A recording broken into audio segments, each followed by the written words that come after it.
માલોદ ગામ પાસે રોડની કામગીરી દરમિયાન હાઈવા ડમ્પર વીજ લાઇનને અડકતા લાગેલી આગમાં ચાલકનું મોત.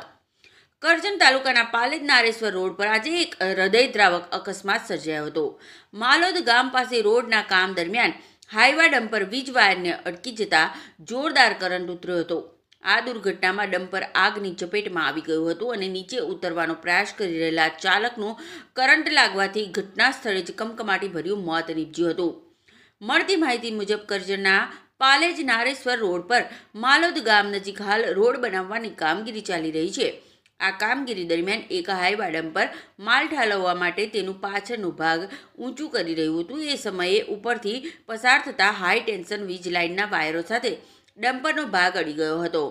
વીજ વાયર અડતાની સાથે જ આખું ડમ્પર હાઈ વોલ્ટેજ કરંટની ઝપેટમાં આવી ગયું હતું અને ટાયરોમાં જોરદાર ધડાકા સાથે આગ ફાટી નીકળી હતી.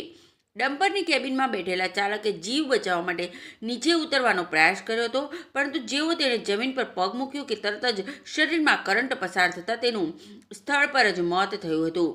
ફાયર બ્રિગેડની કામગીરી ઘટના સ્થળની જાણ થતાં જ આસપાસના લોકો એકઠા થઈ ગયા હતા અને તાત્કાલિક કરજણ ફાયર બ્રિગેડને જાણ કરવામાં આવી હતી. ફાયર ફાઇટરોએ ઘટના સ્થળે પહોંચી ડમ્પરમાં લાગેલી આગ પર કાબૂ મેળવ્યો હતો. જોકે ત્યાં સુધીમાં ડમ્પરનો આગળનો ભાગ બળીને ખાખ થઈ ગયો હતો.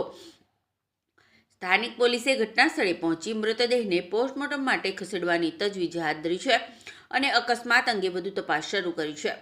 રોડની કામગીરી વખતે સલામતીના સાધનો કે સાવચેતી રાખવામાં આવી હતી કે નહીં એ અંગે પણ સવાલો ઉઠી રહ્યા છે.